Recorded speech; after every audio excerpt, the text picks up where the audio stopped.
I want to welcome everybody here today, and before we get started, I want to recognize Congressman Bean from the great state of Florida to lead us in the pledge and the prayer. Would you please stand? Thank you very much, Mr. Chairman. Let us pray. Heavenly Father, we're grateful for this day, the gift of today. What are we going to do with it? We ask for energy and a sense of purpose and direction. Lord, we give thanks for small business, the people that put America to work and have created one of the greatest systems of economic stability. We ask those hands that are first to show up at work, last to leave, and last to get paid, that just we bless them. We know that they're the engine of putting other people to work and putting dinner on the table. We ask a blessing on our country, our leaders, and our defenders. And everybody said together, amen. Join me in the pledge, ladies and gentlemen. I pledge allegiance to the flag of the United States of America and to the republic for which it stands, one nation, under God, indivisible, liberty and justice for all.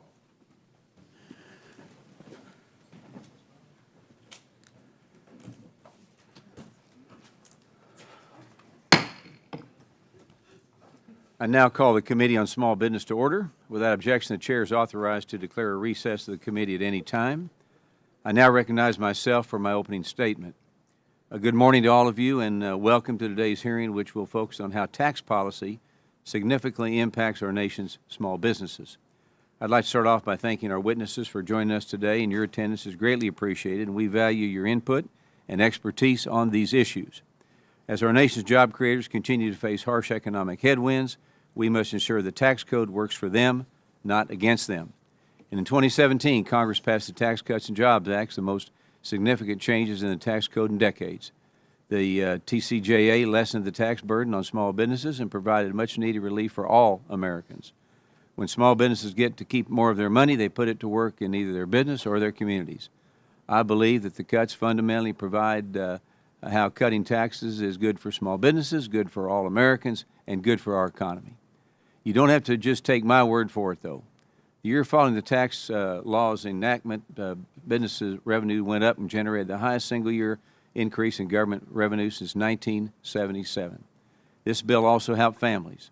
In the 2 years following the TCJA's enactment, the median household income increased by $5,000. Unfortunately, some of the main provisions in this law are starting to expire, which will make it harder for businesses to continue their operations. The House of Representatives acted in January and passed a bipartisan bill to extend some of these key provisions affecting the small business community, but unfortunately this bill is still waiting for Senate action. I hope the stories from our witnesses here today will help spark action by impressing that bill's benefits and the time-sensitive nature of these tax policies. This morning, higher than expected inflation reading shows that President Biden's tax and spend policies continue to hurt everyday Americans. Not only that, with inflation remaining stubbornly high, it will likely force the Federal Reserve to keep interest rates high, which will make it more challenging for businesses to access capital. As the small businesses continue to deal with inflation, labor shortage, and onslaught of burdensome regulations, it is imperative that we don't allow the tax code to further penalize success. In addition to larger tax liabilities, if these provisions expire, business owners are facing a new troubling reality. Statistics show that small businesses are receiving audits at an alarming rate.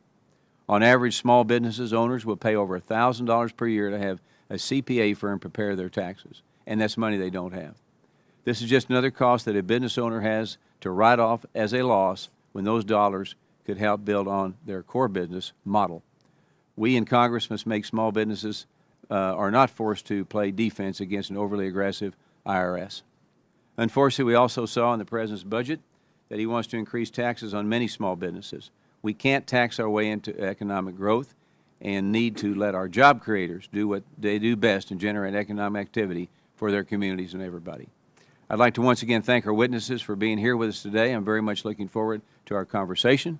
And with that, I want to yield to our distinguished ranking member from New York, Ms. Velazquez. Thank you, Mr. Chairman. Good morning, everyone, and thanks the witnesses for being here with us this morning. Main Street businesses are the lifeblood of our nation's economy, driving innovation and job creation and helping millions of Americans achieve their American dream. As such, they are key to our federal tax strategy.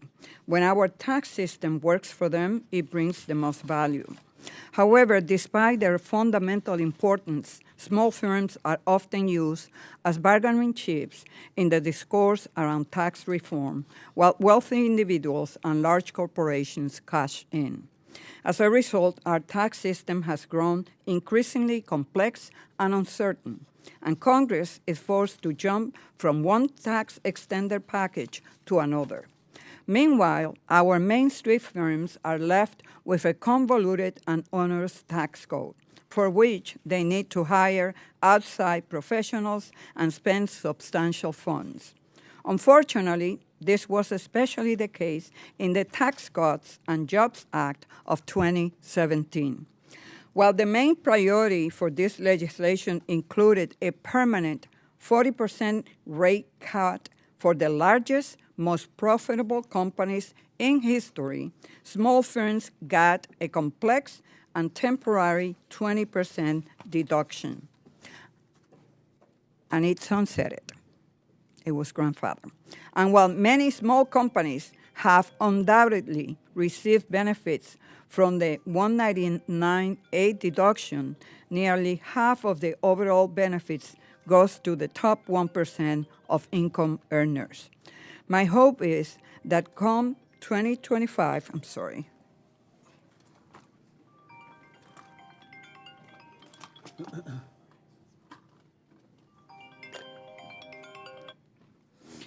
My hope is that come 2025, when this provision is scheduled to expire, we can work together to provide genuine tax relief to millions of small businesses without saddling them with another set of complicated and temporary deductions that just end up further enriching a wealthy few.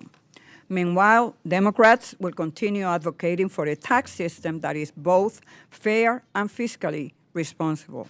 In just the past 3 years, Democrats have successfully delivered tax incentives to bring manufacturing back to America, use the child tax credit to cut child poverty in half, and establish a 15% corporate minimum tax so multinational companies can no longer avoid paying taxes altogether. Through investment in the Inflation Reduction Act, we have worked to modernize the IRS. Taxpayers no longer have to spend hours on hold, and filers are finding it easier to submit electronic forms. Similarly, the new Direct File program is making tax submissions simpler than ever for millions of Americans. Additionally, wealthy tax cheats are being held accountable, and the IRS has already recovered over $500 million in unpaid taxes. So, while Democrats fight for a fairer system that is easier to use, many of my colleagues on the other side have been working on behalf of tax evaders to defund the IRS. They have also been proposing more tax cuts for the rich.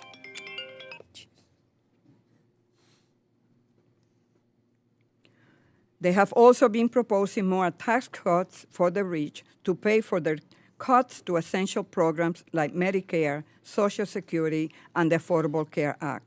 Now, as we emerge from a cost of living crisis and wages are once again outpacing inflation, President Trump is proposing a 10% tariff on all imports. In my opinion, the contrast could not be any clearer.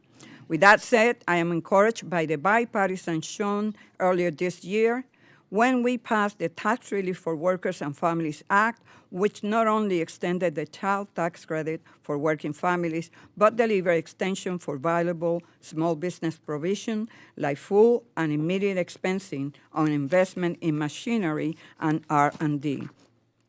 Unfortunately, those provisions once again face uncertainty as Republican senators play politics and aim to kill anything that could be perceived as a win for President Biden during an election year.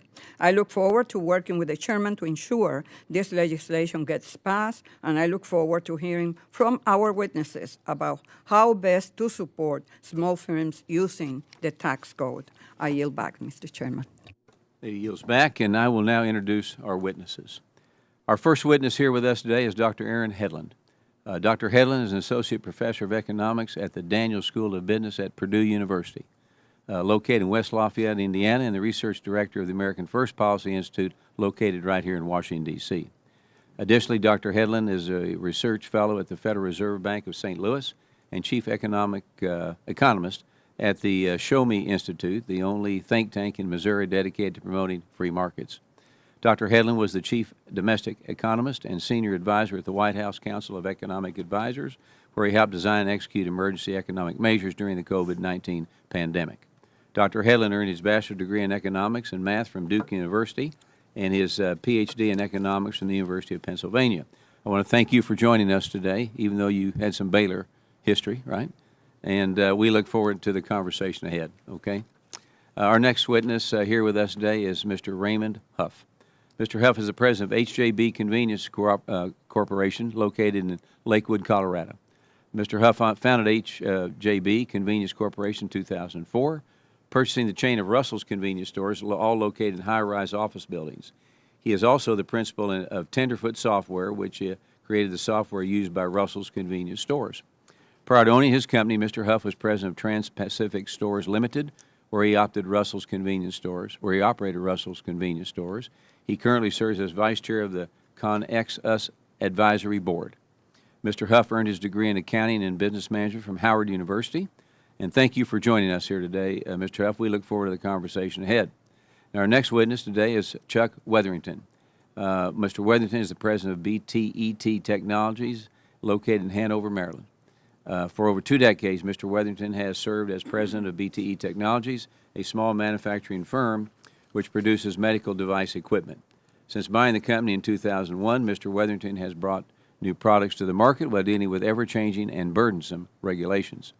Mr. Wetherington is a board member and former chair of the Small and Medium Manufacturers Group for the National Association of Manufacturers. He also serves as the Governor's Workforce Development Board for the state of Maryland. Mr. Wetherington holds degrees in engineering from both the University of Illinois Urbana-Champaign and Vanderbilt University. Thank you for joining us here today. We appreciate it and look forward to the conversation ahead. And I now recognize the ranking member from New York, Ms. Velazquez, to briefly introduce our last witness appearing before us today. Thank you, Mr. Chairman. Our final witness today is Mr. Rowen. Mr. Rowen is the president of Susquehanna Glass Company, a 113-year-old family-owned business in Columbia, Pennsylvania. Since 1995, he has been the third-generation family owner of the business and has scaled the company to sell consumer products to many of the nation's best-known retailers, employing between 35 and 60 people.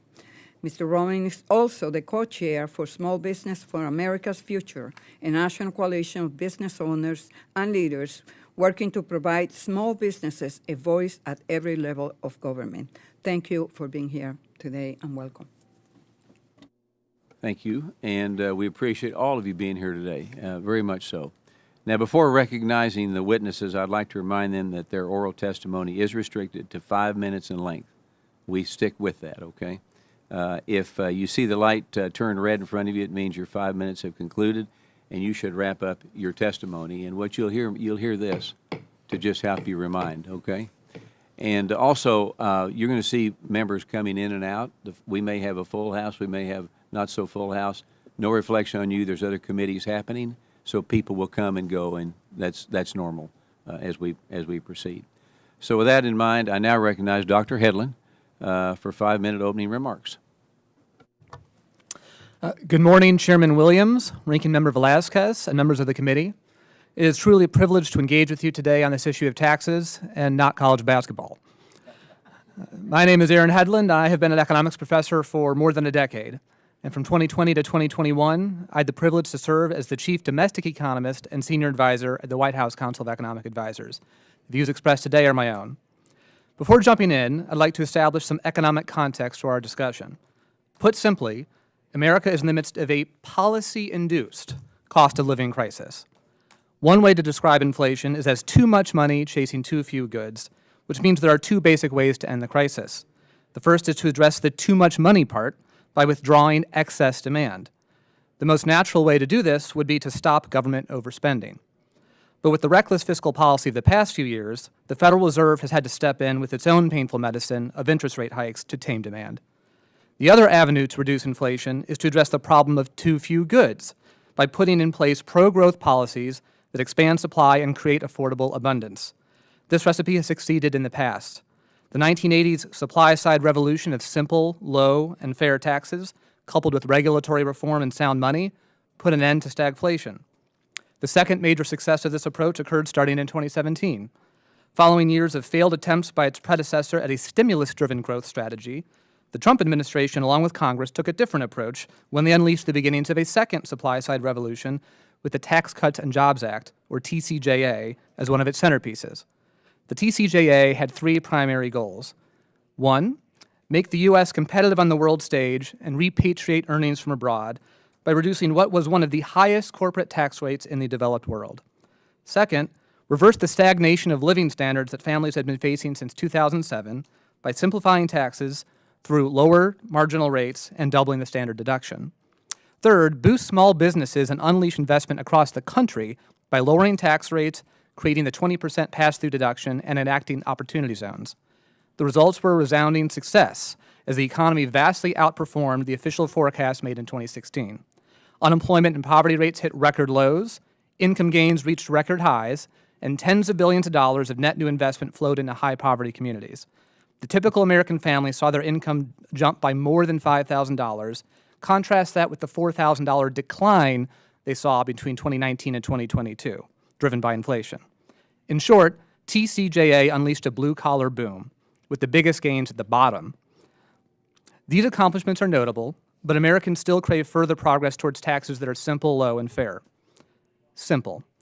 Tax complexity costs Americans hundreds of billions of dollars in accounting and compliance headaches, resources that should be going to productive economic activities, not paperwork and bureaucracy. Tax simplification is deregulation. Make the tax code simpler, and people won't have to contend with so many IRS regulations. Low. One myth about tax cuts is that they deprive the government of needed funds. The truth is that the government does not have a revenue problem, it has a spending problem. Federal receipts as a share of GDP have been stable for decades, and in 2022 they reached their second highest level since World War II. Meanwhile, spending had averaged 20% of GDP for 50 years prior to COVID, but is now forecasted to be 23 to 24% over the next decade and rising from there. Fair. Everybody wants a fair tax code, but class warfare mythology about the rich paying less in taxes than everyone else obscures the true sources of unfairness. The truth is that while the top 1% earn about 20% of total income in the economy, they pay over 40% of total taxes. And by the way, corporate CEOs don't pay personal checks when the corporate tax is getting paid. Workers and consumers bear most of that burden. So what actually makes taxes unfair? It is unfair that the complexity of the tax code advantages those with the resources to hire teams of lawyers, accountants, and lobbyists. And it is unfair that high effective tax rates disproportionately punish people aspiring to climb the economic ladder, to enter the middle class, and start small businesses. True tax fairness pursues a level playing field, not level incomes. Equality of opportunity, not equality of outcomes. And more private investment, especially in human capital, not less. Extending TCJA should be the foundation upon which to build a tax code that is simple, low, and fair, but I encourage Congress to be bold and not stop there. Thank you for the opportunity to speak with you about this important matter. I look forward to answering your questions. Dr. Edlin, I now recognize Mr. Huff for his 5-minute opening remarks.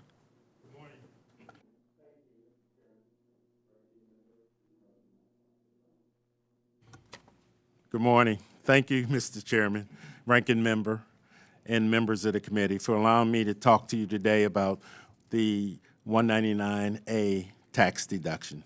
My name is Raymond Huff. I'm president of HJB Convenience and S Corp. I've been in the convenience industry since 1988. Today, I operate 7 convenience stores and have 16 employees.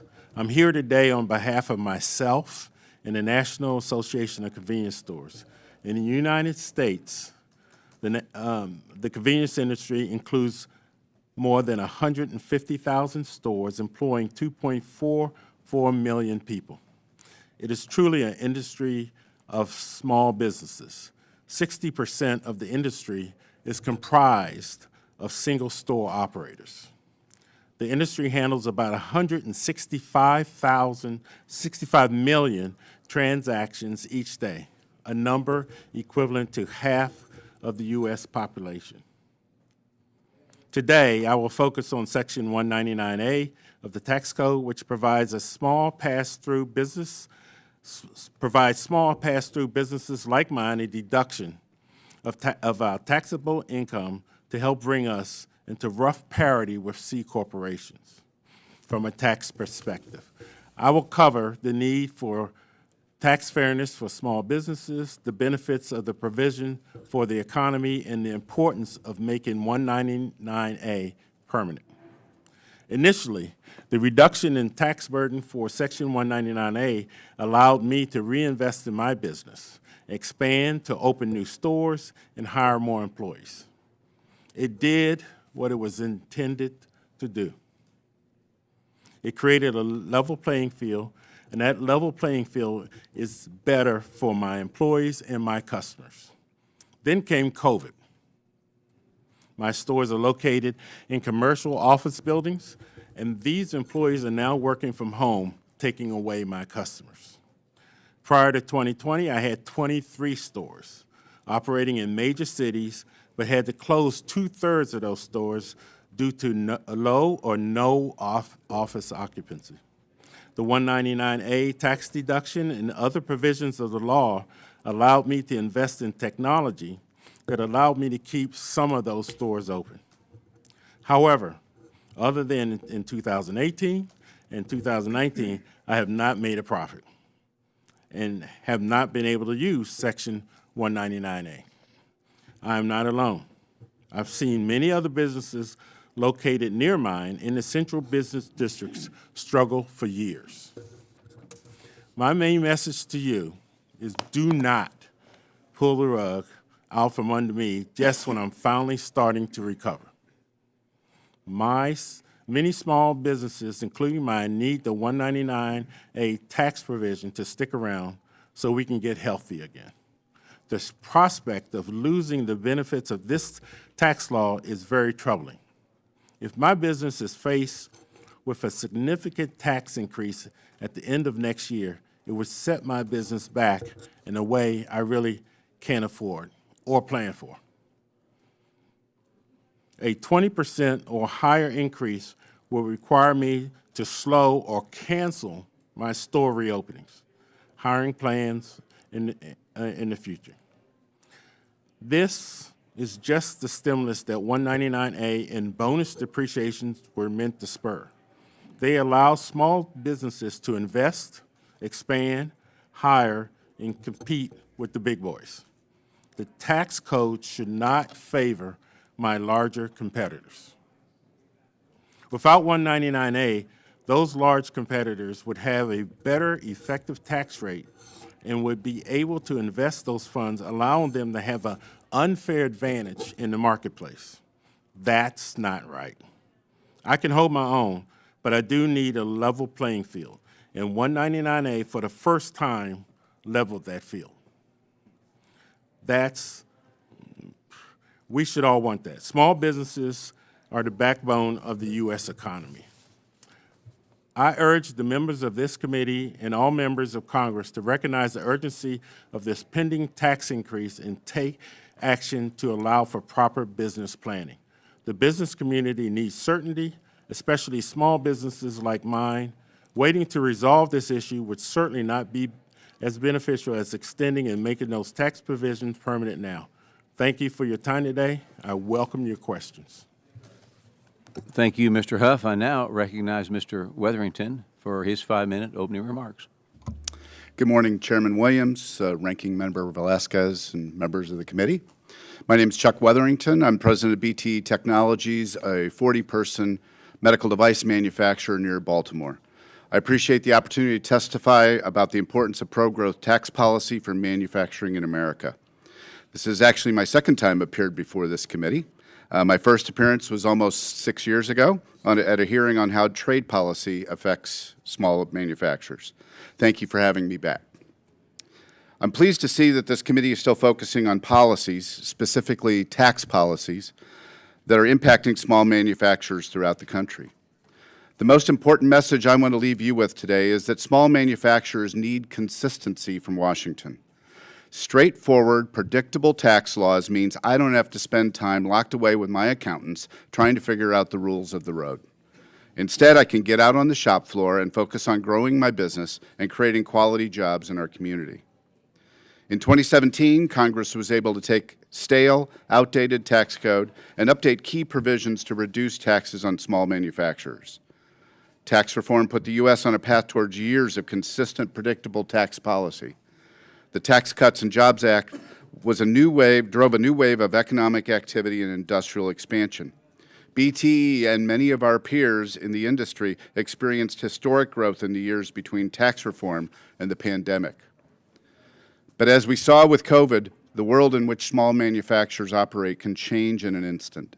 In 2020 and 2021, shutdowns and material shortages for our suppliers had a direct impact on BTE. We were able to survive and maintain operations, but many weren't so lucky. Now, tax increases are harming BTE and others in our supply chain. Over the past 2 years, critical tax incentives that drove growth in our sector have expired. The most damaging tax policy change for BTE has been the new requirements that we amortize our R&D expenses, an about-face for more than 70 years of immediate R&D expensing in the U.S. Bringing a medical device to market is extremely risky and takes years and millions of dollars. But now BTE cannot immediately expense those costs, reducing the working capital I have available to invest in my business and my employees. This R&D change has delayed projects to redesign and improve BTE's flagship products. As a result, our growth plans have stalled, delaying expansions that would have allowed BTE to increase our employee headcount by 50%. We're feeling the pain from the loss of full expensing and new stricter interest deductibility standard as well. Capital equipment is now more expensive, and we face new barriers to operating our equipment rental business, which enables smaller medical practices to have access to high-quality, made-in-America healthcare equipment. BTE and other small manufacturers are all experiencing these tax increases. Worse, more tax increases are coming our way at the end of next year. Most of BTE's suppliers are pass-through businesses. They will lose the 20% pass-through deduction at the end of 2025, and their tax rates will go up. Many also face increased estate taxes. Higher taxes in the manufacturing supply chain will directly increase BTE's operating costs. And small businesses like ours will face uncertainty as Congress debates how and if Congress will address the full suite of pro-individual, corporate, and international provisions set to expire next year. Fortunately, the House has taken the first step to stave off this uncertainty. I want to thank every member of this committee who voted for the Tax Relief for American Families and Workers Act, common sense, bipartisan legislation to restore R&D expensing and other expired 2017 provisions. But a larger tax policy reckoning is looming. Smaller manufacturers are depending on Congress to prevent damaging tax increases before the end of next year. We deserve a tax code that promotes innovation and demonstrates to the rest of the world what our values will be for the next decade and beyond. It is urgent that Congress deliver on that promise. Manufacturers like BTE are ready to work with all of you on pro-growth tax policies that allow us to create jobs, innovate, compete globally, and provide a better future for all Americans. Thank you. Thank you, Mr. Wetherington. And also now we want to recognize Mr. Rowen for his 5-minute remarks. Thank you.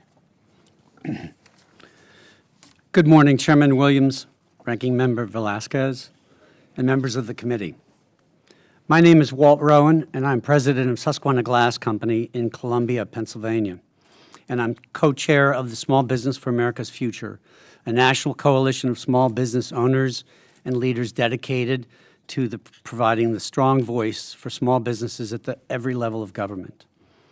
SBAF has long advocated for tax reforms that benefit small businesses and is committed to ensuring that policymakers prioritize the needs of Main Street by promoting an economic framework that supports small business owners, their employees, and the communities they serve. Susquehanna Glass is a family-owned business in the glass decorating industry, and we've been operating for 114 years. Think about that. We've survived multiple economic upheavals, 2 world wars, 1 Great Depression, recently the COVID-19 pandemic, and our business is still here. We currently employ about 35 employees and are proud to provide good jobs and economic activity to our local community since 1910. We're actually 114 years old, not 13. However, our ability to weather these storms has not solely been due to our own efforts. During times of crisis, government programs like the Paycheck Protection Program and the Small Business Administration's EID loans have been crucial lifelines that have allowed us to keep our doors opened. I'm sure all of our businesses have recognized that. That's important because the success of my business, like that of all small businesses, is inextricably linked to the success of my community. America's 30 million small businesses are responsible for nearly half of all private sector employment and have been the primary source of job creation for decades. We need investments and policies that create an economic climate that allows small businesses to thrive, which in turn will lead to thriving communities. However, the current tax code, particularly the Tax Cuts and Jobs Act, has not adequately addressed the needs of most small businesses. A recent survey by the Small Business for America's Future shows that the vast majority of small business owners, somewhere around 75% of them, said the TCJA did not help them hire, raise salaries, or invest in their businesses. This failure to support small business growth represents a missed opportunity to create jobs, raise wages, and empower entrepreneurs to contribute to the vitality of their communities. To truly support small businesses, there must be a comprehensive approach that includes a fair tax system and investments in creating economic opportunities and building a strong workforce. Merely extending the TCJA provisions beyond 2025 would lock in a tax system that does not invest in small business growth or resilience. Instead, we need to take this opportunity to create and pass tax reform that supports small business success, closes loopholes, and ensures everybody pays the same or fair tax rates. Helpful policies for small business would include a tax cut for small business owners hiring their first employee to stimulate growth, making the first $25,000 in profit for small businesses tax-free, raising the corporate rate to 28% and ensuring that billion-dollar corporations pay at least 21% of their income in taxes, to give lawmakers the means to make impactful economic investments. And finally, we must simplify tax matters for small business owners. You've heard that from the entire panel, as the current tax code is far too complicated and costly for small businesses to navigate. The need for tax reform is particularly urgent. The U.S. Census Bureau data shows there's a historic surge in new business starts, nearly 16 million since 2021, which is an 85% increase in the average compared to 2004 to January 2021. This wave of entrepreneurship represents a tremendous opportunity to build a more robust economy. Smart tax reform and ensuring that taxes rightly owed are collected will open pathways to address the challenges that small businesses and their employees face. Supporting policies that help small businesses will build a prosperous economy. In conclusion, the current tax system and TCJA have failed small businesses. The expiration of key provisions in that law is an opportunity to take bold action to create a tax code that works for Main Street, because investing in small businesses is investing in vibrant, thriving communities where everyone can prosper. Thank you for the opportunity to testify today. I look forward to your questions. Thank you very much, and we'll now move to member questions under the 5-minute rule. I recognize myself for 5 minutes. I've been a small business owner in Texas for over 52 years. I'm a car dealer and understand the many challenges facing Main Street America. Over the last few years, it's been much harder to find and keep qualified workers. Regulations are forcing us to play defense, and inflation has been cutting into our margins and making it harder to keep the lights on. Tax policy is the single most important thing we can do to help all entrepreneurs facing these challenges. And when the business owner is able to keep some of their profits, they don't just put it in a bank and let it sit there. We spend it. They hire additional workers. It creates more taxpayers, or they buy the extra equipment to keep their business growing. So, Mr. Huff, can you discuss how you were able to utilize the 199A small business deduction to grow your business, and more generally, what you do when you are able to keep more of your hard-earned money?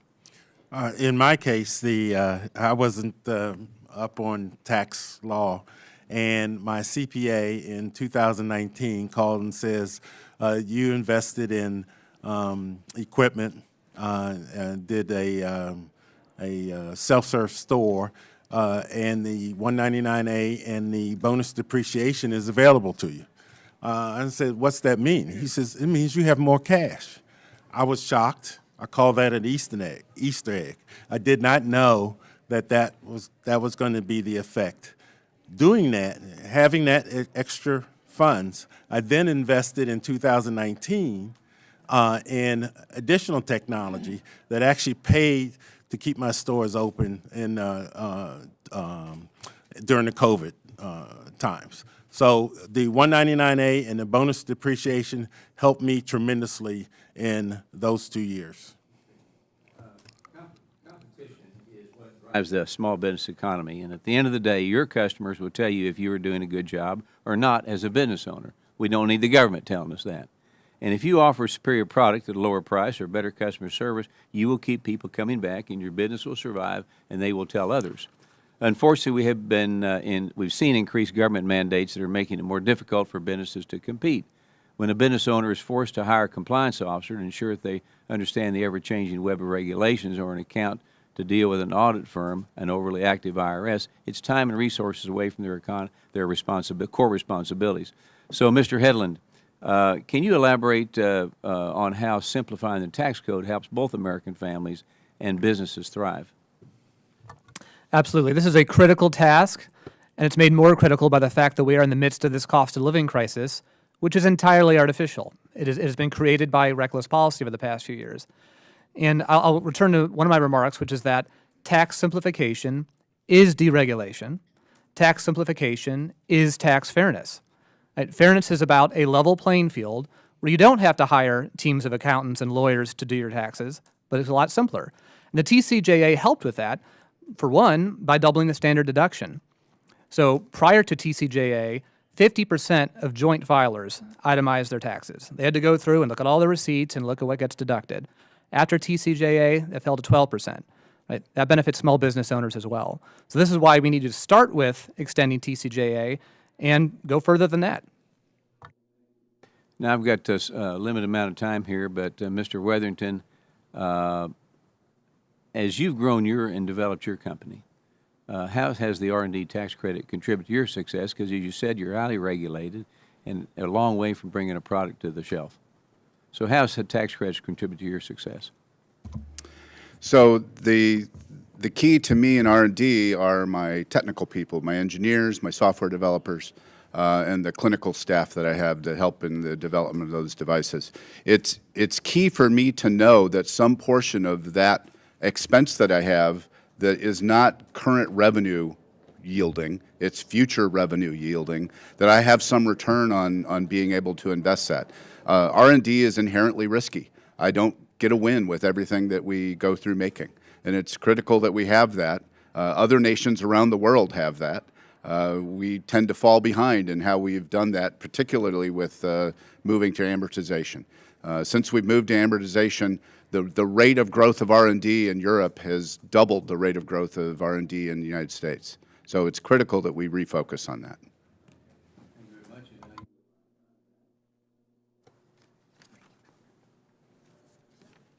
And now recognize the ranking member for 5 minutes of questions. Thank you.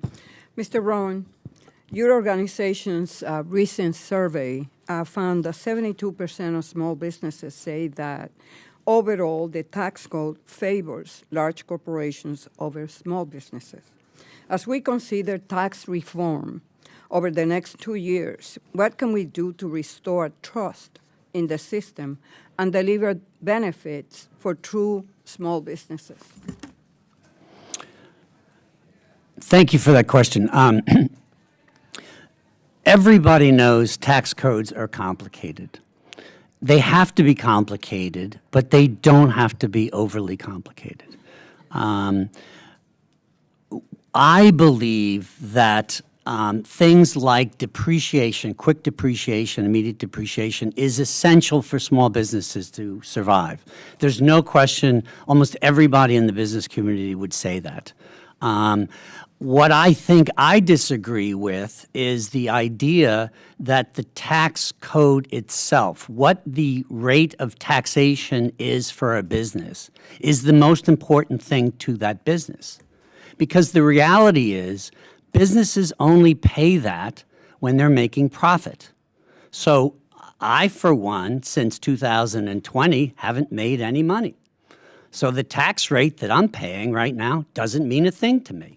Depreciating means a thing to me. Interest rates means things to me, but the tax rate doesn't.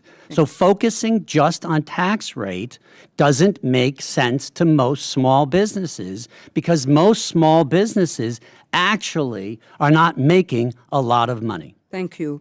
And Mr. Rowen, the Inflation Reduction Act provided an additional $70 billion to the IRS for customer service, modernization, and enforcement. Yes or no, do you believe the IRS is using this funding to put greater scrutiny on small businesses? Absolutely no. Thank you. Mr. Huff, yes or no, do you believe the IRS will use additional funds to target small businesses above historical averages? I have no evidence to tell you one way or the other. Okay. Mr. Yeah, I have no evidence of that either. My CPAs handle the rules and get back to me on what I should and shouldn't be doing. Thank you. Mr. Rowen, as we know, the IRS is using much of their new funds to target people with high income that routinely avoid paying taxes. Mr. Rowen, how does it benefit entrepreneurs when people who cheat on their taxes are held accountable? I have reinforced over and over again that in small businesses, we live in our communities. There are things in our communities that need to be helped, something like childcare, something like health insurance, things like overall education. And those are the areas that government policies and programs can address. When I have people who are absent from work because their child is sick or they simply can't afford childcare, that affects my business, my ability to hire, and my ability to have stable employment and make a profit. So I guess you are aware, Republicans are once again proposing cutting Affordable Care Act subsidies to pay for more tax cuts for the rich. And so that is something we need to keep in mind. That would be catastrophic for my business. We absolutely depend upon the ACA. Mr. Rowen, the current leader of the Republican Party, former President Trump, is proposing an across-the-board 10% tariff on all imported goods. Yes or no, would you raise prices for consumers if this tariff was implemented? Yes, we live in a global economy. Half of the products that I am decorating and selling are produced here in the United States. We'd like to make that more, but the reality is we have to buy products overseas. Every product we buy from overseas that has a 10% tariff will be more expensive from me to my customer and therefore to the ultimate consumer. So it is an inflationary policy. Thank you. Mr. Chairman, I yield back. Lady yields back. I now recognize Representative Van Duyne from the great state of Texas for 5 minutes. Thank you very much, Mr. Chairman, for holding this important hearing. There's no doubt that the TCJA helped supercharge the economy and provided much-needed relief to small businesses. The economic success of the 2017 tax reforms was undeniable. Small business optimism peaked and investments in research and development hit record highs. Small businesses finally felt untangled from an impressive tax code, and it's great to hear these stories from our witnesses today. In 2025, Congress will be facing an important choice. Continue the success of the TCJA looking at new ways to be competitive, such as continuing the work that we have done in my subcommittee by finding new ways for small businesses to access capital or go back to taxing job creators at record levels. If we do not take action, the small business deductions will expire, and small businesses will be faced with a tax rate of 43% compared to the 20% that they now pay. And don't be fooled. In the absences of higher taxes, Democrats are finding new ways to burden small businesses across the country. Not only are agencies such as the SBA creating regulatory burdens, but every day the IRS under President Biden is growing and expanding. And it's expanding its reach into American wallets and small business ledgers. Lastly, we also have an opportunity to get things right the first time, with new opportunities when it comes to digital assets in cryptocurrency. Mr. Huff, I'm curious. You've heard that some of the criticism on the TCJA was just a bailout for wealthy corporations and one-percenters. You've talked about how that has benefited you. Do you feel like your business falls into either one of those two categories? Which were the categories again? Well, that you are a wealthy corporation or a wealthy one-percenter. No, I'm definitely not either. I'm a small business owner who goes to work every day and trying to make a dollar and pay my employees and grow my business. I would like one day to be wealthy in those things. But it's great to hear that we actually are hearing from small business owners, mom and pop shops and others who have actually been able to take advantage of the TCJA. Mr. Headland, I'm going to ask you, President Biden's budget proposal contains many new tax provisions. Does any particular proposal stick out as being the worst for small business? There's a lot of bad options to pick from. It's hard to pick one of them. But I'd say the worst thing we could do for the economy right now is to hike taxes when people have already been paying the inflation tax and the regulatory tax. It would make the cost of living crisis worse, make our growth worse, and not be good for the economy. So you've heard President Biden repeatedly state that he is not going to tax anyone making less than $400,000. Is that accurate? Well, that promise has already been broken. As I mentioned, the inflation tax. The typical American family has seen their real income fall by $4,000 because of inflation. And that will just be compounded by the expiration of thousands of dollars worth of tax cuts to them if that were to be allowed to happen. I appreciate that. Mr. Wetherington, what would you do differently if the R&D provisions of the tax code had not changed? So for me, I would be hiring more engineers, more software developers. I would have a higher level of certainty over what the codes were and what my expenses would be and what my liabilities would be associated with doing that development. It would yield me getting to new products faster, which helped me not only in selling products to the United States, but I export to over 40 countries around the world, including China. And it's important for us to bring out to beat other competitors around the world who also make medical devices by being innovative and being on the leading edge. R&D tax credit is a key tool in us being able to do that. Tell me also, how would higher taxes impact, because you talked about how we're competing with other countries and other businesses outside of America. Can you tell me how higher taxes impact manufacturing? So the vast majority of small and medium manufacturers are actually suppliers to larger employers. So even though we may be not necessarily Main Street, but small industrial parks around the United States, that higher tax rate has a trickle-down effect. And we've seen a real renaissance in reshoring of manufacturing in the United States, and I think the tax code has been a big piece of that. Not only the supply chain problems through the pandemic, but it was already starting before then in 2018 and 2019 because of the improved tax code. Outside the tax code, can you talk about how the regulations have been hurting your business? And we've got 10 seconds. My regulatory expenses have gone up over 460% in the last 8 years. and not done anything to make the products better or safer. Wow, that's impactful. Thank you very much for your testimony. I yield back. Yields back, and now I recognize Representative Scholten from the great state of Michigan for 5 minutes. Thank you so much, sir. Thank you to our witnesses for being here today. What an incredibly important conversation. Small businesses make up over 99% of private sector employers, employing nearly half of the workforce and creating 2/3 of all new jobs. In my home state of Michigan, nearly 1 million, over 900,000 small businesses employ 1.9 million people. To that end, it is incumbent on Congress and us here in this committee to help create a tax system that is both easy for our small businesses to use and one that promotes fairness. This question is for Mr. Rowen. In your experience navigating our tax system at a small business for nearly 50 years, what programs or policies have made that experience easier? And can you speak to any changes that you would like to see specifically?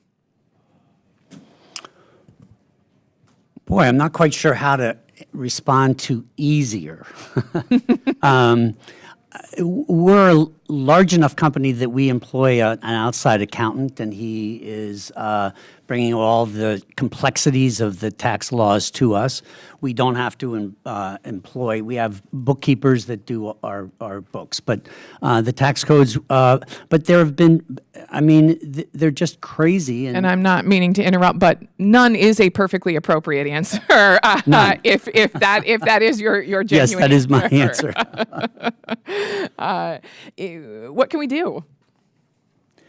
So, one, and it's been said by everybody today, let's create a tax system that everybody believes is fair, is consistent, and stays stable.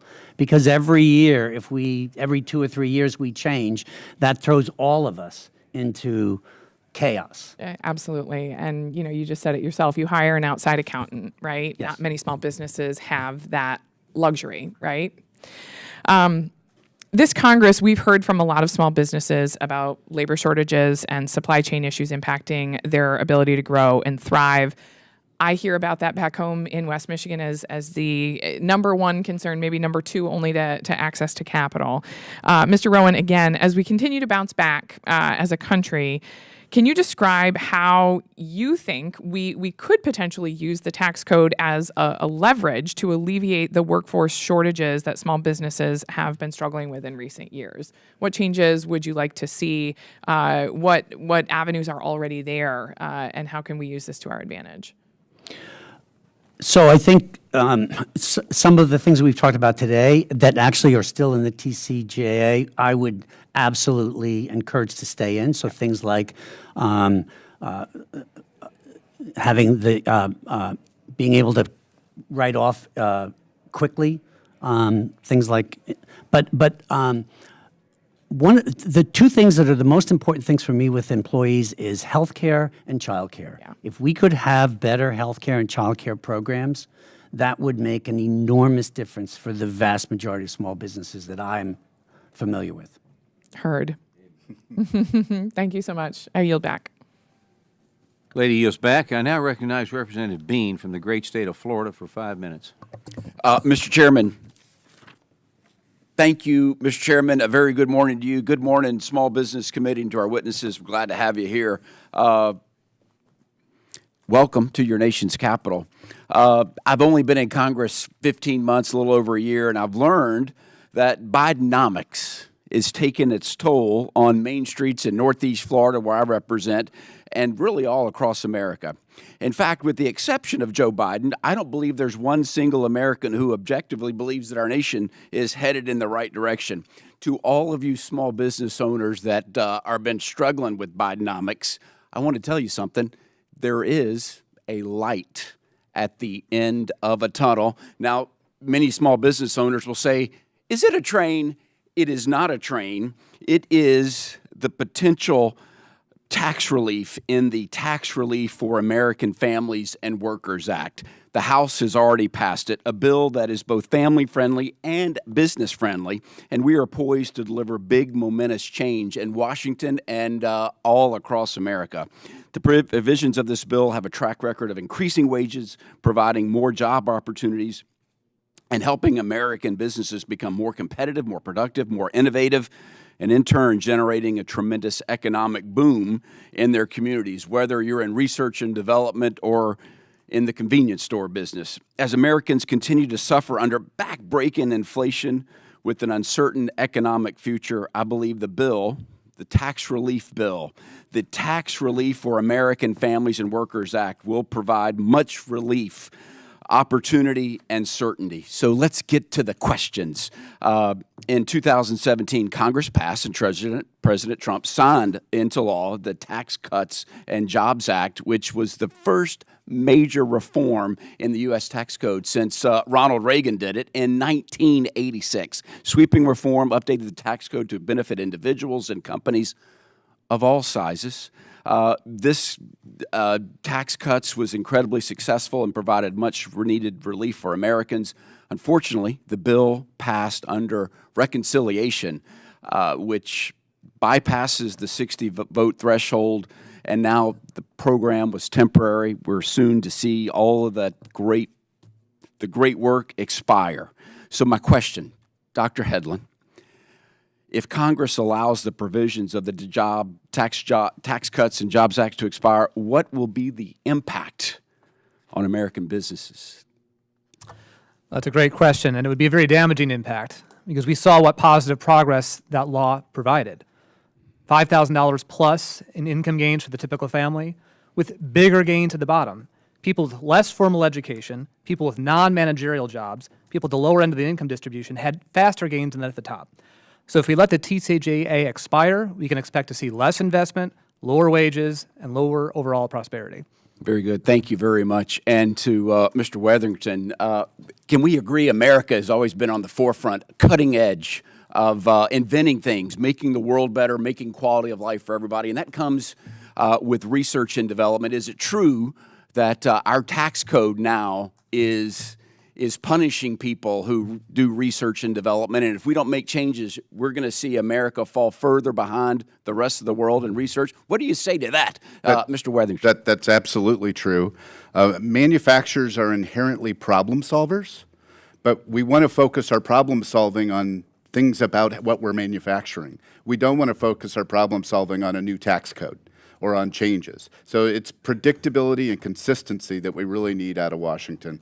Allows us to focus on the job we need to do, not only in creating new products through R&D, but also on the daily building, making, shipping, supporting products that we make to help people get better in our healthcare system.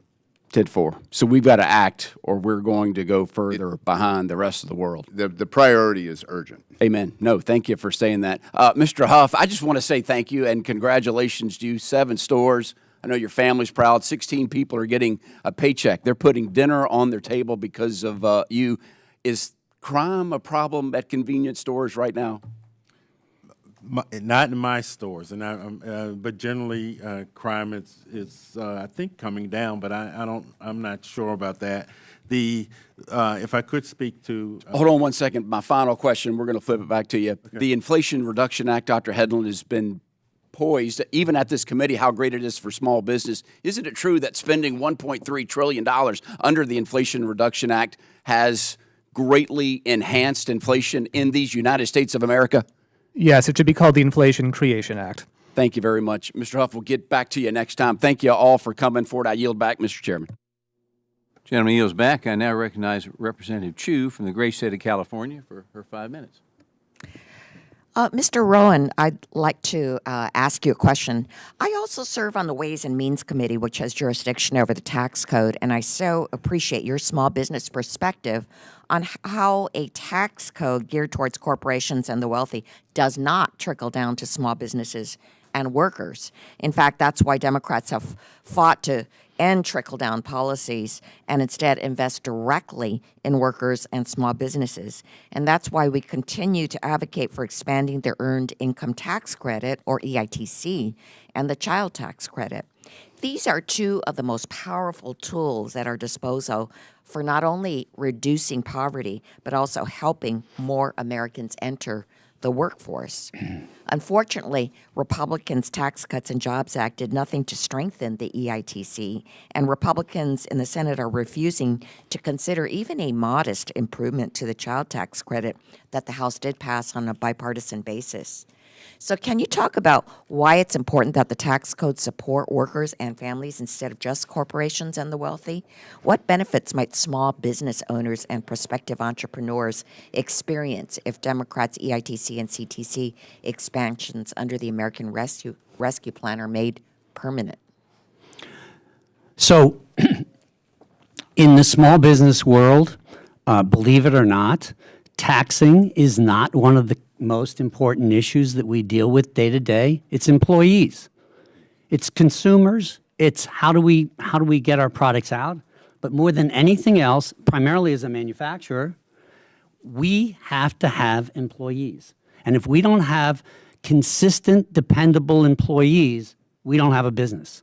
And if we have, I am an entry-level, low-skilled, I have a lot of those jobs. I'm hiring a lot of young, new family members, and hey, guess what? They have kids. And when they have kids, and their kids don't have childcare, they are not going to be dependable employees. So those kinds of programs, health insurance is another one. If I have an employee that is going to get sick, and doesn't have health insurance, they're not going to go to the doctors. And the consistency, dependability of our employees is something that is vital to us. Those programs are necessary. Thank you for that thoughtful answer. I'd like to follow up with talking about the impact of the Tax Cuts and Jobs Act on small business. As a member of the House Ways and Means Committee, I was there in 2017 when Republicans pushed through their rushed partisan Tax Cuts and Jobs Act, and I saw firsthand that the goal was simple: to lower taxes for the wealthiest individuals and the largest corporations. That's why the TCJA made the corporate tax cut permanent, while the provisions for small businesses and individuals were made only temporary. But even though Republicans said that some of these temporary provisions were targeted at Main Street, like the 20% qualified business income deduction for pass-throughs, also known as the Section 199A deduction, we know that the majority of the benefits have gone to the wealthiest businesses.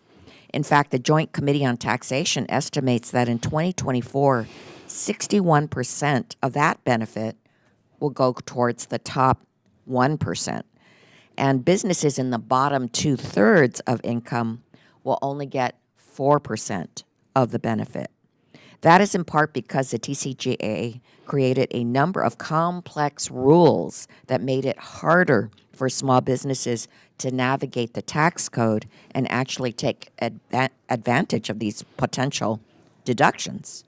So, Mr. Rowen, you indicated in your testimony that we need meaningful tax reform to help small businesses, but that simply extending these expiring TCJA provisions is not the answer.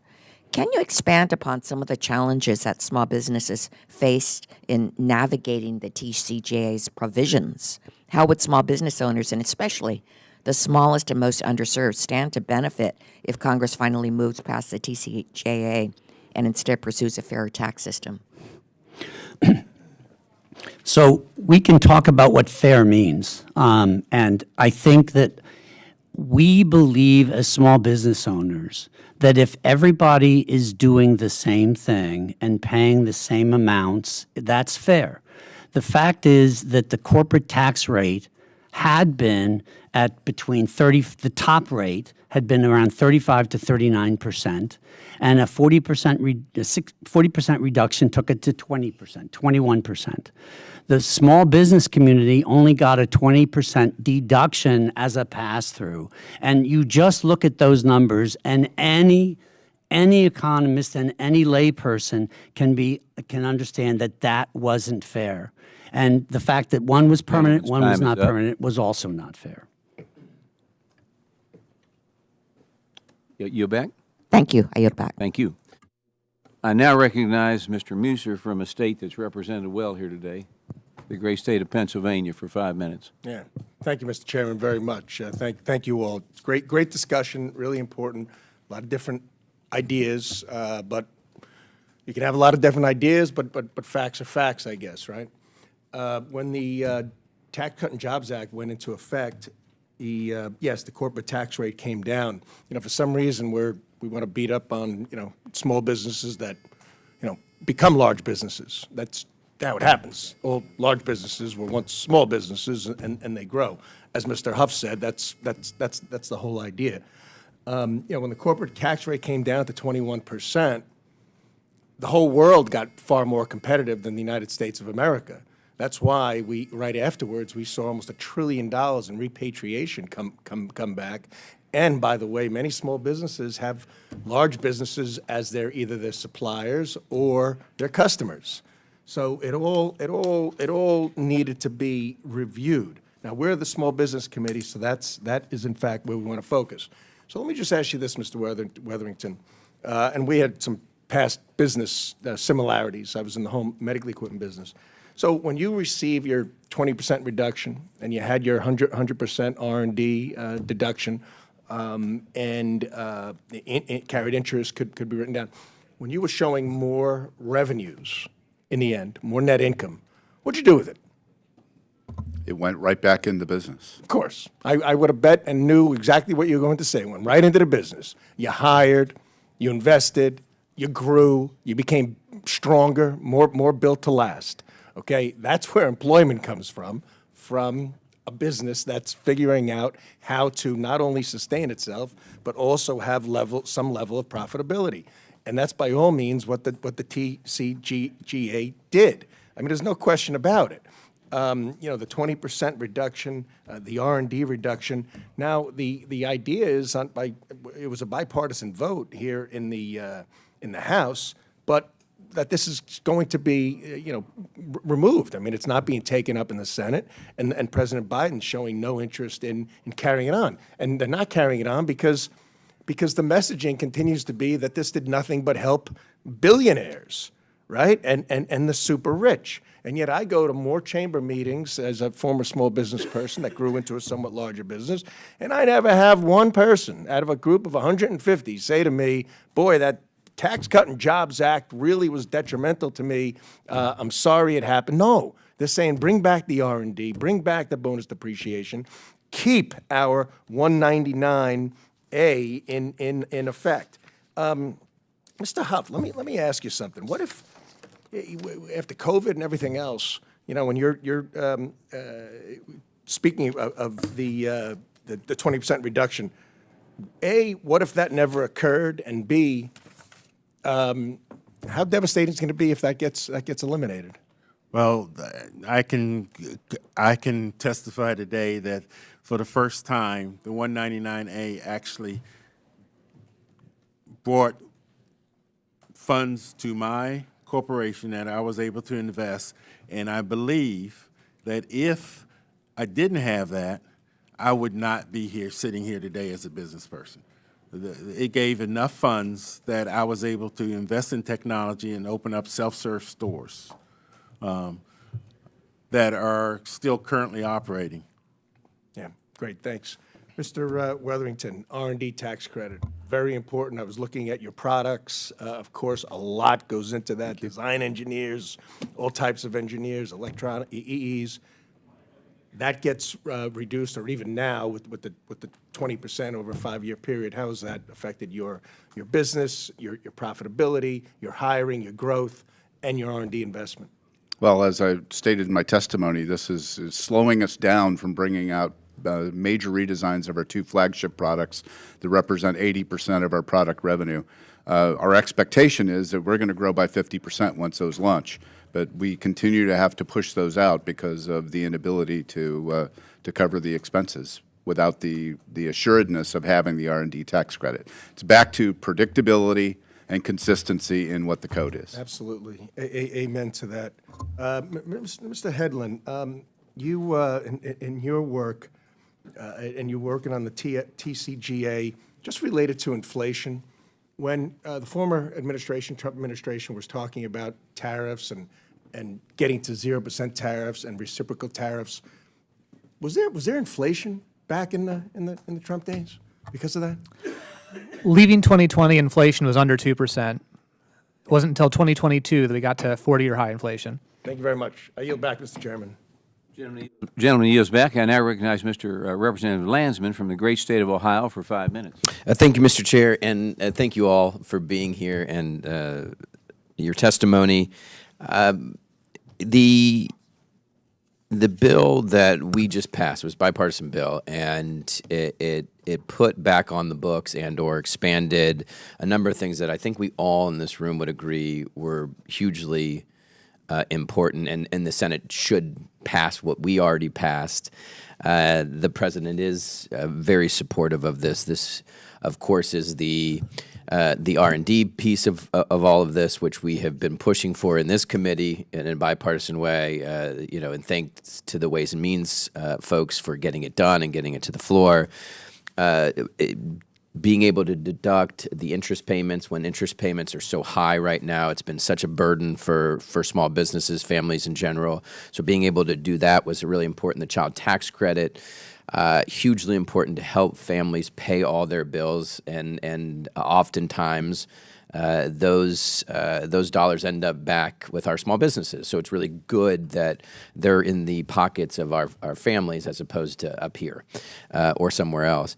It also included the LIHTC expansion and making sure that this tool for helping to build more affordable housing. So these are all really smart bipartisan tax endeavors. Again, passed here. And then went over to the Senate. Hopefully they will pass it. The issue and the question for me is, we know what bipartisan tax reform looks like. We just passed it. The challenge is that almost all Americans know that the tax system is rigged for the super wealthy, right? That especially because of the Trump tax giveaways to millionaires and billionaires and these big corporations. If all of the companies and millionaires and billionaires, the super wealthy, were to pay all their taxes on all their income and wealth, wouldn't we have the money to invest in healthcare and childcare, which are at the core of successful small businesses? Wouldn't we have the resources to invest in additional tax relief for small businesses? So I'm curious. I'll start with you, Mr. Rowen. Your thoughts on that? I mean, it just seems that fixing the tax system is, for small businesses and families, is the next big moment of truth for this economy and for the country, for this Congress, and it does seem pretty straightforward, and the American people are clear.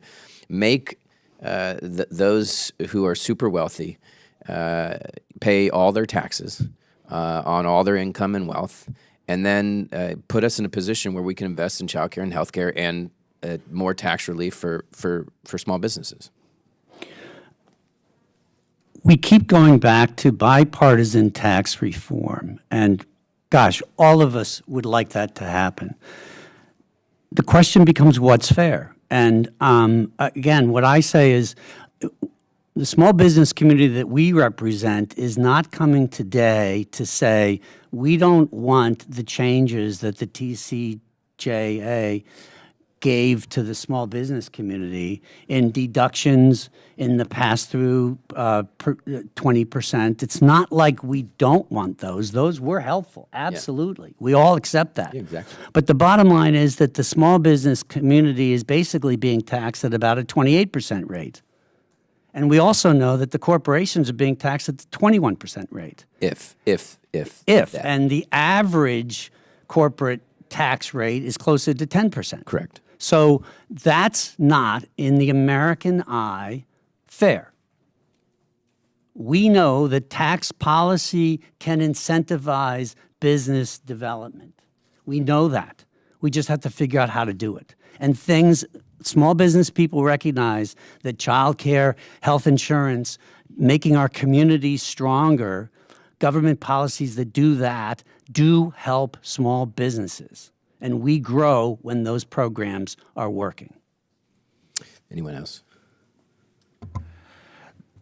The TCGA wasn't perfect, but it did create a manufacturing boom, and it created a beginning of onshoring that only continued once we started into the pandemic and having the supply chain issues. I think it's still very important that we make that permanent, and we stop the additional provisions from expiring in 2025. Thank you, and I yield back. Gentleman yields back. I now recognize Representative Alford from the great state of Missouri for 5 minutes. Thank you, Mr. Chair. Good to see you back, and thank you to our witnesses for being here. I know it's a little bit of a sacrifice to come here away from your businesses, but we thank you for the investment because I think this is a very important hearing. I want to start with 4 simple truths today. Number 1, cutting taxes is good for American taxpayers and their businesses. Number 2, President Biden's new budget reveals his intention to tax Americans' families into oblivion. Fact number 3, complying with President Biden's war on small business, including overregulation, is a tax within itself. And number 4, the IRS is now targeting more small businesses as it looks to claw away money to fund the radical agenda of this administration. My message to President Biden is, sir, end your war on small businesses now. The federal tax code currently sits at over 75,000 pages, including guidance from the IRS. For context, if you were to stack 75 pages up, take a look at the ceiling right now, guys. This is about a 16-foot ceiling. The federal tax code and all the guidance that goes along with it would be twice the height of this ceiling. That's crazy. Next week, hundreds of millions of Americans will be required to comply with all that paper. 32 feet high worth of regulations, and contend with the president's new 87,000 IRS agents. He hired those new IRS agents for a reason: to execute the extreme taxation policy laid out in his 2025 budget. The president's budget includes a staggering $4.9 trillion in new taxes, alongside allowing $2 trillion in tax savings from President Trump's Tax Cut and Jobs Act to expire. Allowing these pro-growth tax policies to expire and increasing taxes will not only further hurt the competitiveness of your small businesses and all small businesses in America, it will crush them, the jobs they provide, the communities they serve. Mr. Huff, one of the most important pieces of the TCJA was a small business deduction. It allowed a 20% deduction for pass-through business owners, allowing them to keep more of their own money and invest it in their businesses and in their employees. It's led to an estimated $66 billion in tax savings for small entities. Mr. Huff, what will happen to your small business if the small business deduction expires next year, sir? I will not be able to invest in my planned reopening of my stores. I have stores that are actually mothballed and plan to reopen as the office buildings fill up. And just one other thing, the 199A was the first time that I actually felt that the tax code affected me as a small business person. I'm grateful to have it. These savings that you're realizing under the tax cuts now, you're not taking fancy trips to Tahiti or anything like that, are you? With the money? Actually, I'm going to go to Tahiti, but not because of the tax code.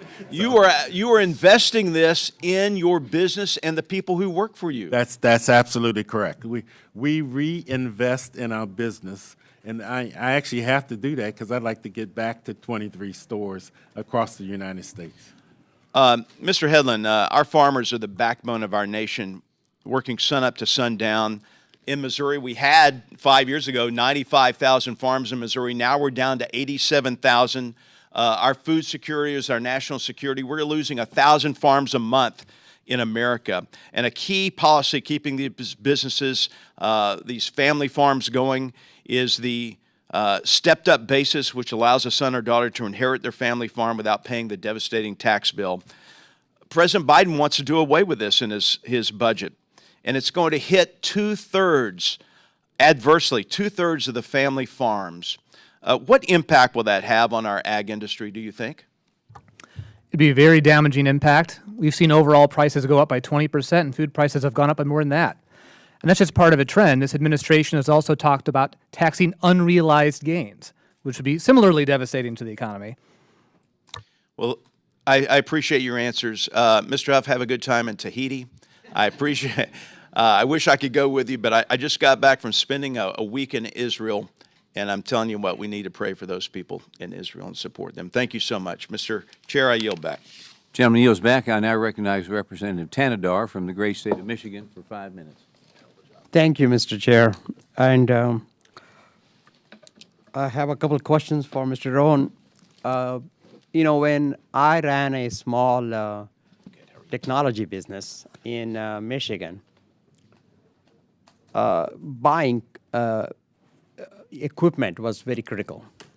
Keeping up with the new technology so that I can provide better service to my customers, create more jobs. And so often I used my profits, so to speak, to buy equipment and invest in my own business so I can grow the business. And at times, I had some tax benefits that helped me. Now, we have a bill, I'm sure you're familiar, that's being discussed in the U.S. Senate. And in terms of providing some tax benefits, especially able to write off entirely the purchase of equipment. What would you advise the senators to do on this particular bill? There is no question in my mind, it's the experience I've had with my business, that every time I can expense something like a piece of equipment in the year that I purchase it, it helps my business. It is an absolutely vital component of what I think should be a fair tax policy and tax reform. So it should be included in tax reform. All right. The 199A deduction benefits, many small businesses that operate as pass-through, but 50% of the benefits go to the top 1%. What can we do to cater benefits more towards the average small business owner who makes closer to $70,000 a year? So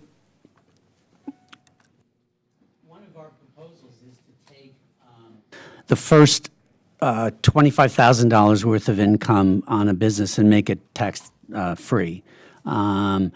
Give small business owners who begin to hire employees a credit for new hires, things like that. So when you're down at the level where all entrepreneurs start at the bottom and build up, give better tax breaks and incentives that way. All right. Finally, what specific policies you recommend that would help the small businesses? Often when we have tax breaks, tax incentives planned, we see a lot of that benefit go to the top 1% who really don't need those incentives. It is the small businesses which are struggling, the mama papa businesses, small businesses trying to grow. They can benefit more. How can we design policies that benefit more of the lower end, smaller businesses, and not so much of it goes to the top 1%? I believe, our organization believes that government is not necessarily always the bad, evil part. And taxing is how we fund our government.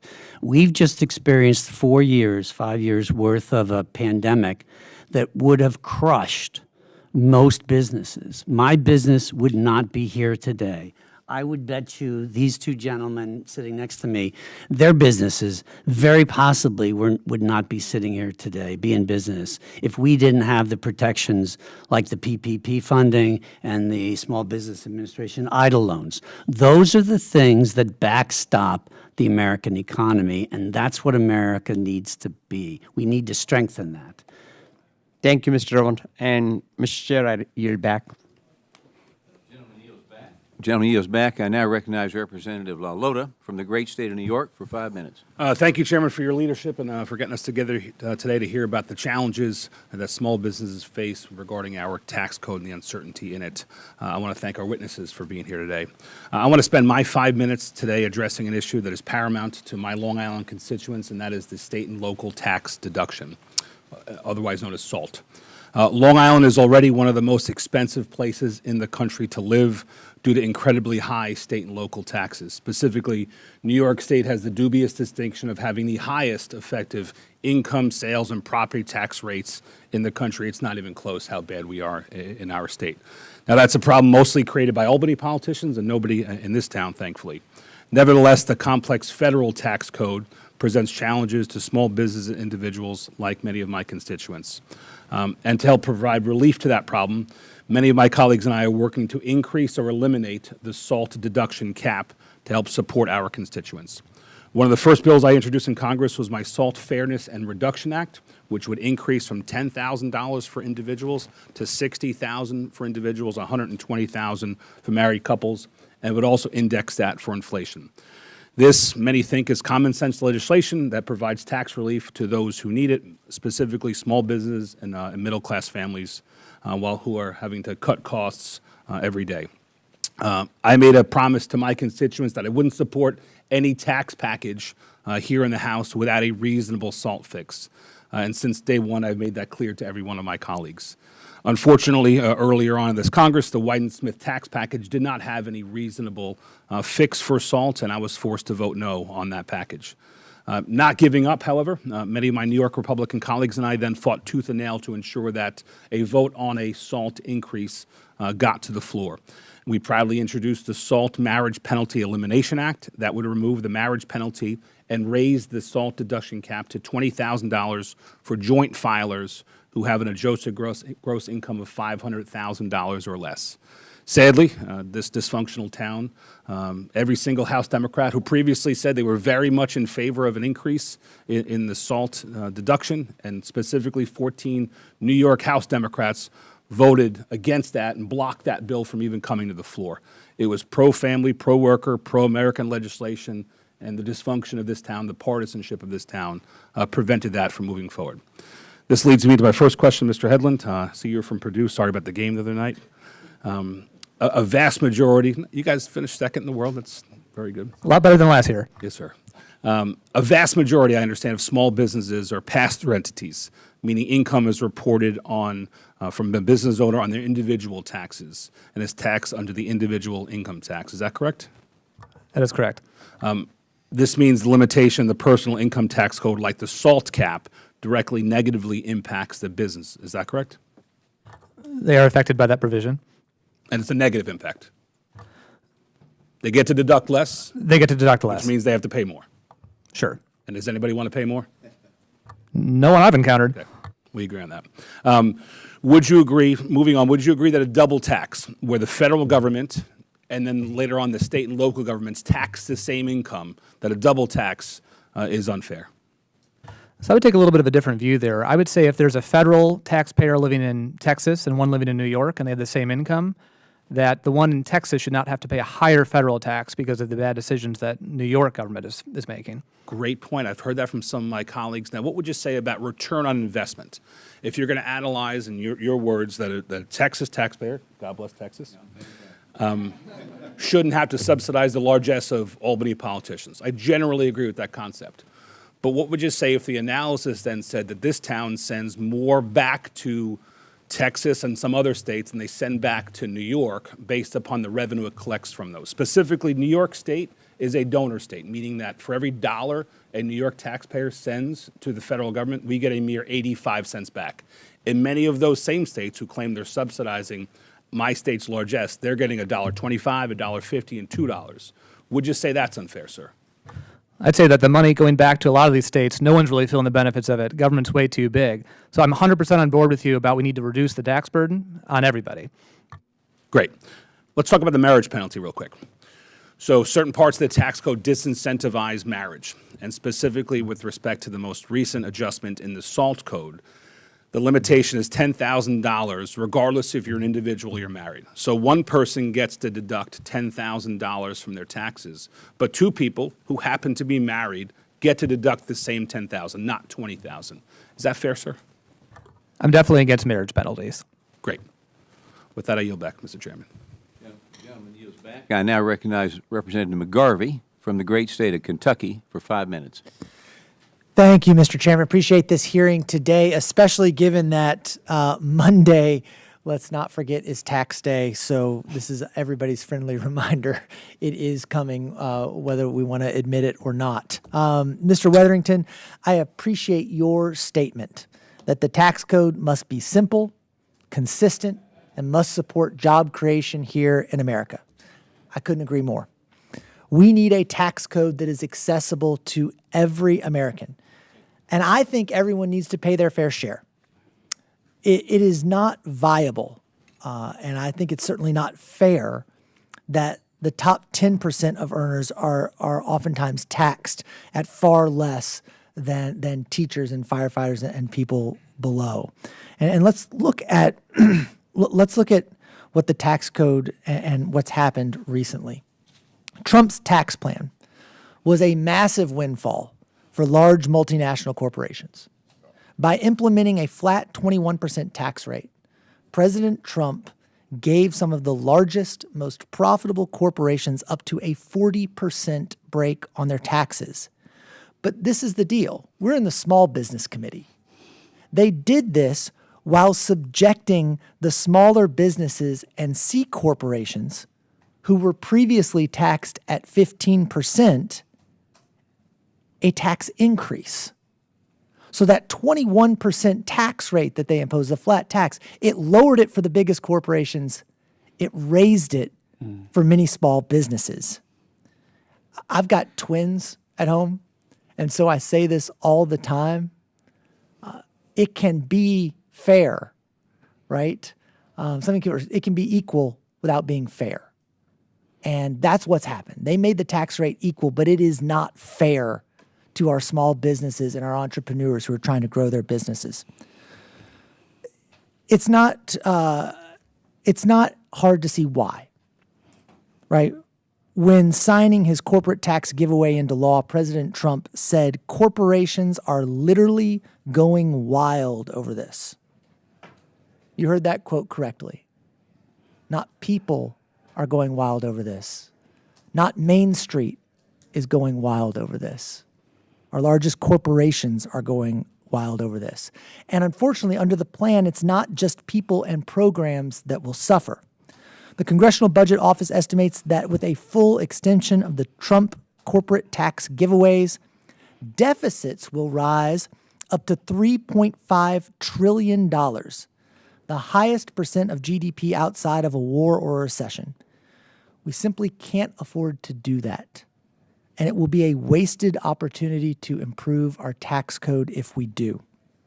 With that being said, we have a great opportunity to extend the parts of the tax cut that helped people, like doubling the standard reduction and the child tax credit, and we can work together to create a reformed tax system that is simple to understand, helps small businesses, promotes commerce, and enhances the welfare of everyday Americans. Mr. Rowen, what are some of the provisions in the Tax Cut and Jobs Act that helped small businesses that you would like to see continued in a new tax package?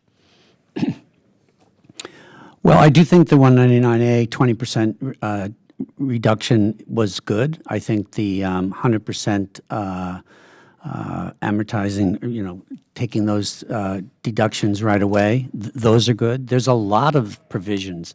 Anything that simplifies the tax code would be great.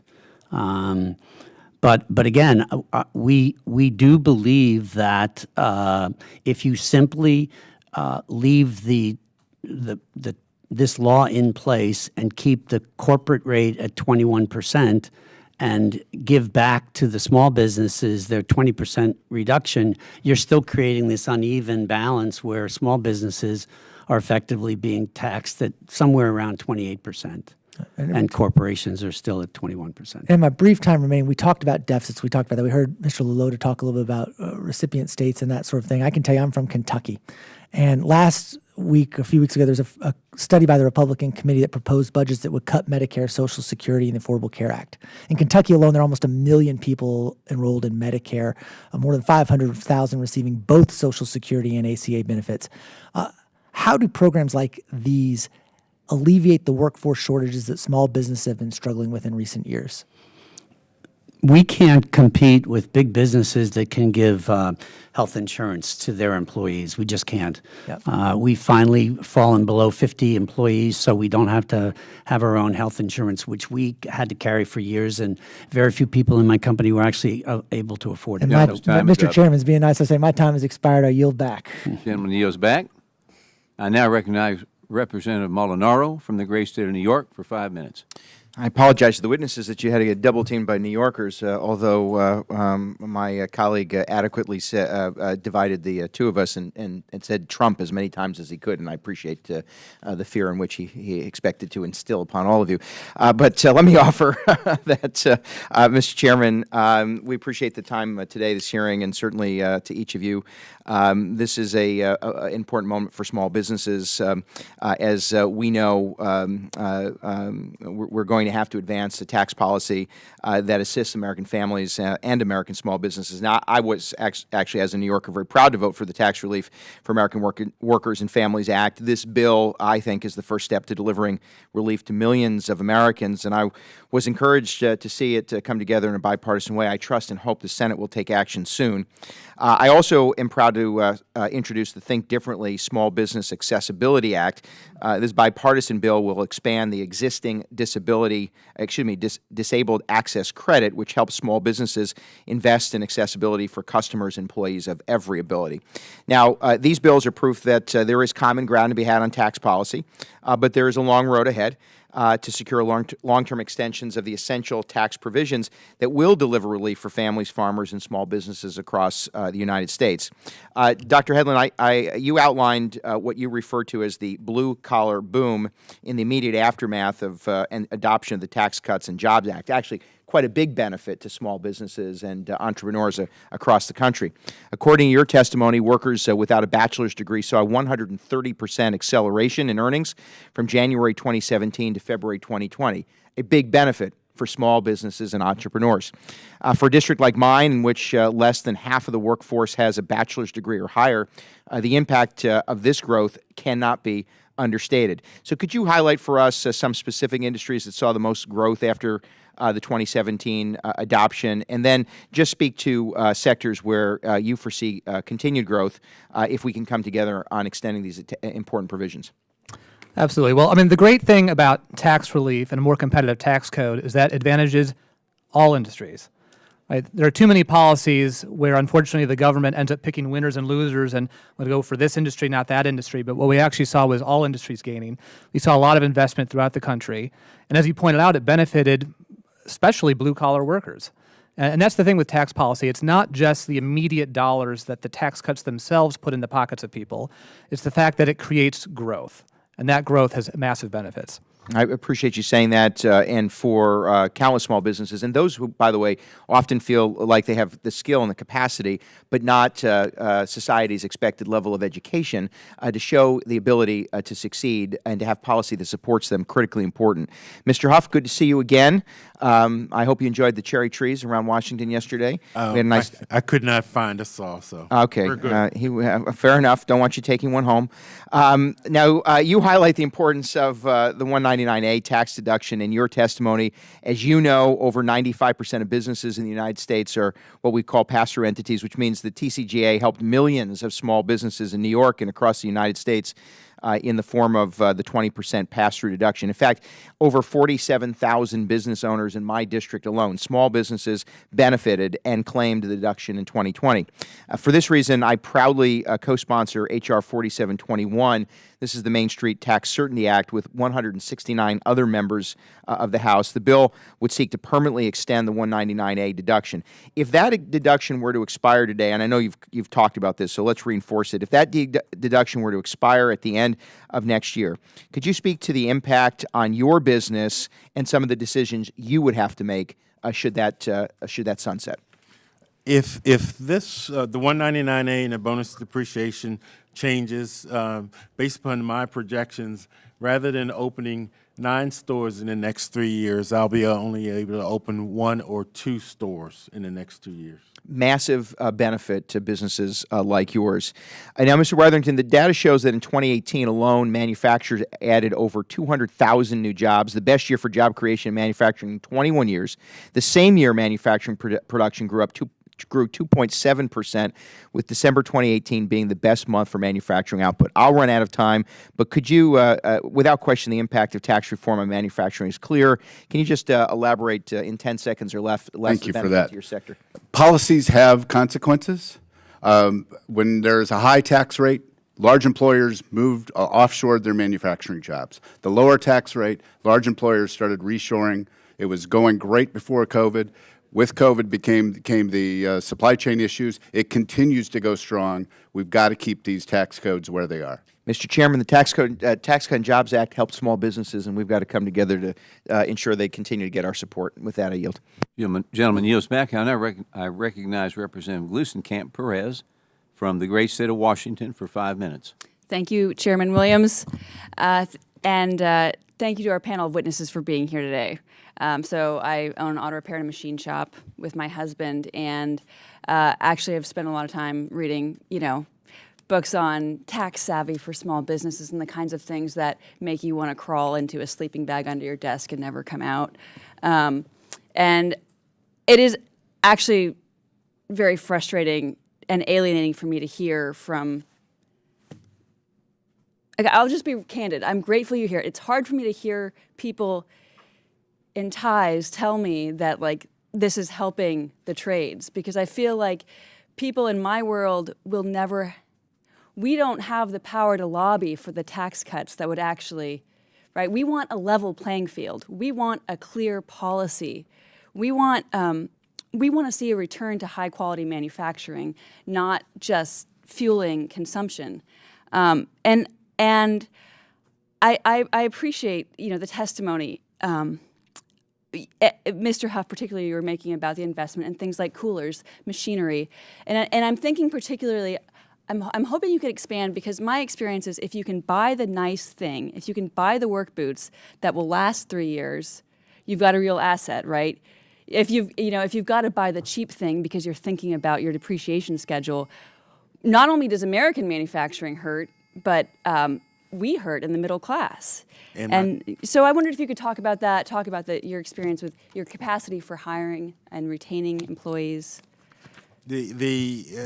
Yes, I can. The purchasing coolers, fixtures, point of sale systems, all of those create jobs and things like that.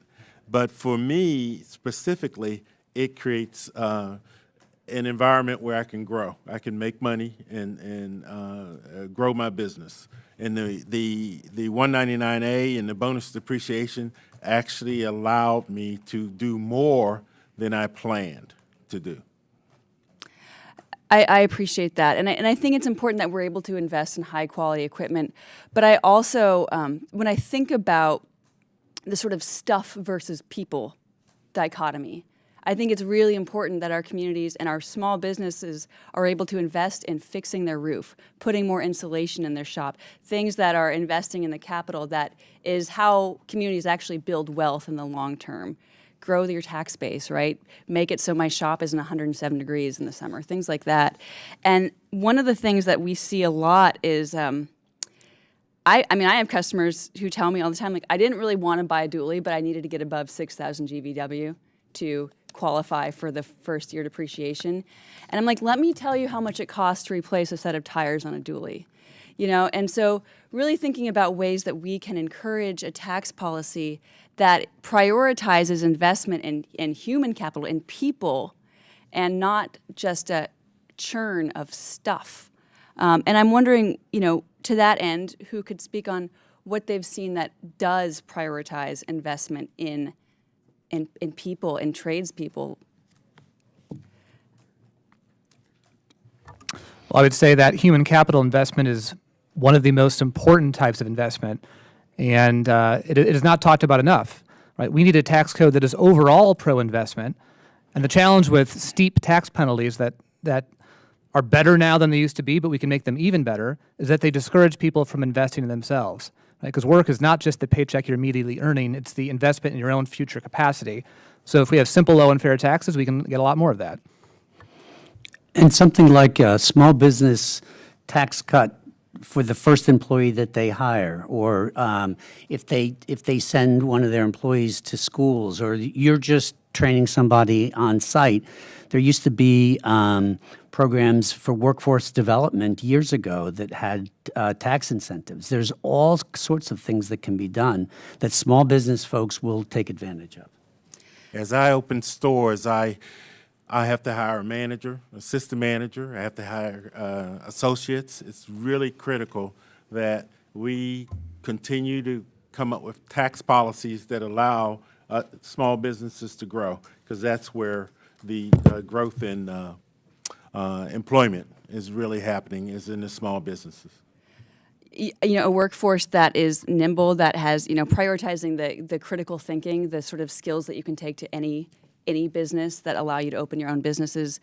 These are the kinds of investments that I think we need to see. We want to see shop classes and our high schools thriving and competitive. But I thank you for your time here. Thank you, Chairman. I yield back. He yields back, and we've come to the end of our hearing today. I want to thank all of our witnesses for the testimony and for appearing before us and leaving your home and your business to do this. Without objection, members have 5 legislative days to submit additional materials and written questions for the witnesses to the chair, which will be forwarded to the witnesses. Again, I want to thank all of you for being here. We are the backbone of this great country. And if there's no further business without objection, the committee is adjourned.